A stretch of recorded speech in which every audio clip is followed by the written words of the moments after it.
Ассалаумағалейкум, қадірменді қазақ елі.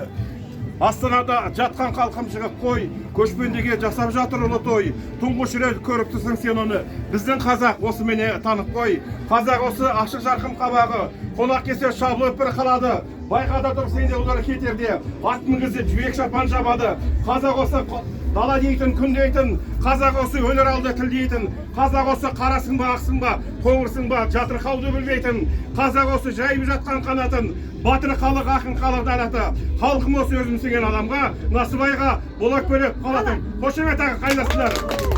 Сарыарқаның жерінде сайраңдаған қазағым, жетісудың төрінде көкпар тартқан қазағым, ат үстінде ұйықтамай ел қорғаған қазағым, найза қылышымен жер қорғаған қазағым. Құрметті қалайық, Шығыс Қазақстан облысы алтын адамды мен сөз жұмыс істеген сөз өлпе жатқаны.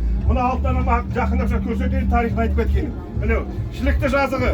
Алла болса биылғы жылы Тоқаевтың жолдауы бойынша ол шілікті жазығы үлкен аэропорт салады. Үлкен самолет қонбашы. Мен Зайсанның баласы боламын өзім. Туған жері болғанмен өзім қуанып тұрмын. Мынау Берел қорғанда соны жаңа шыққандары дүние өзіне 7 мемлекетті таңға отырып жатқанда. Мына жердің соғыл сақталған Қазақстан Астанада музейде сақталды.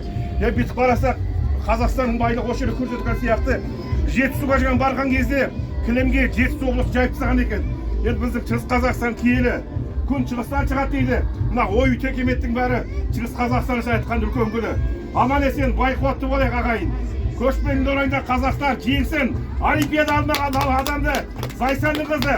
Менің жан-жағым қарындасым алуға тиіс. Тек қана алға.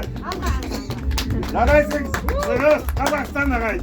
Сендермен бірге болған Зайсан, Зуха Дәулет Зайсан азаматы жеңісті күндерде жолыққанша жан-жағым чемпион болатын болса, Астана қаласында есігін бүкіл Қазақстанға ашық ағайын. Тойда кездескенше. Рахмет ағайын.